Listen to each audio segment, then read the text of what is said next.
विधानसभेला ते आमच्या विरोधात काम केलं तर भरत गोगावलेंचा आरोप, तर आम्ही पुरावे दिले तर तटकरे खासदारकी सुद्धा सोडतील का?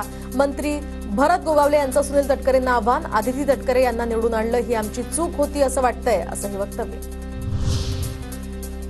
आपल्या भावना नेतृत्वाकडे बोलल्या पाहिजेत, जाहीर वक्तव्य नको, भरत गोगावले यांच्या टीकेवर सुनील तटकरे यांची प्रतिक्रिया. मुख्यमंत्री दावोसवरून आल्यानंतर त्यांच्याशी बोलणार तर सकारात्मक निर्णय होईल, काळजी करू नका, रायगडच्या पालकमंत्रीपदावरून एकनाथ शिंदेंचं कार्यकर्त्यांना आश्वासन.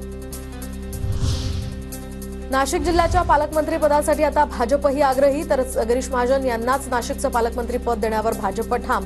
पालकमंत्रीपदासाठी फडणवीस, शिंदे आणि अजित पवारांसोबत चर्चा करणार असल्याचीही माहिती. वसंतदादा शुगर इन्स्टिट्यूटची उद्या वार्षिक सर्वसाधारण सभा, तर शरद पवार आणि अजित पवार पुन्हा एकाच व्यासपीठावर इथे येणार. राज ठाकरेंचा उद्यापासून 3 दिवसीय नाशिक दौरा, तर स्थानिक स्वराज्य संस्थांच्या निवडणुकांच्या पार्श्वभूमीवर हा दौरा महत्त्वाचा. छगन भुजबळांना सुप्रीम कोर्टाचा दिलासा, हवाला प्रकरणी छगन भुजबळांच्या जामिनाविरोधातील ईडीची याचिका सुप्रीम कोर्टानं फेटाळली. शरद पवार आणि उद्धव ठाकरे लवकरच भाजपसोबत जाताना दिसतील, प्रहारचे नेते बच्चू कडूंचा मोठा दावा, तर बच्चू कडूंचा दावा हास्यास्पद, त्यांचं नावच कडू, ते गोड कधी बोलणार? कडूंच्या पवार ठाकरेंवरील दाव्यावर आशिष शेलार यांची खोचक टीका. स्थानिक स्वराज्य संस्थांच्या निवडणूक याचिकांवरील सुनावणी आता 28 जानेवारीपर्यंत लांबणीवर, तर याचिकांचा समावेश आजच्या कार्यसूचीमध्ये नसून 28 तारखेच्या कार्यसूचीत.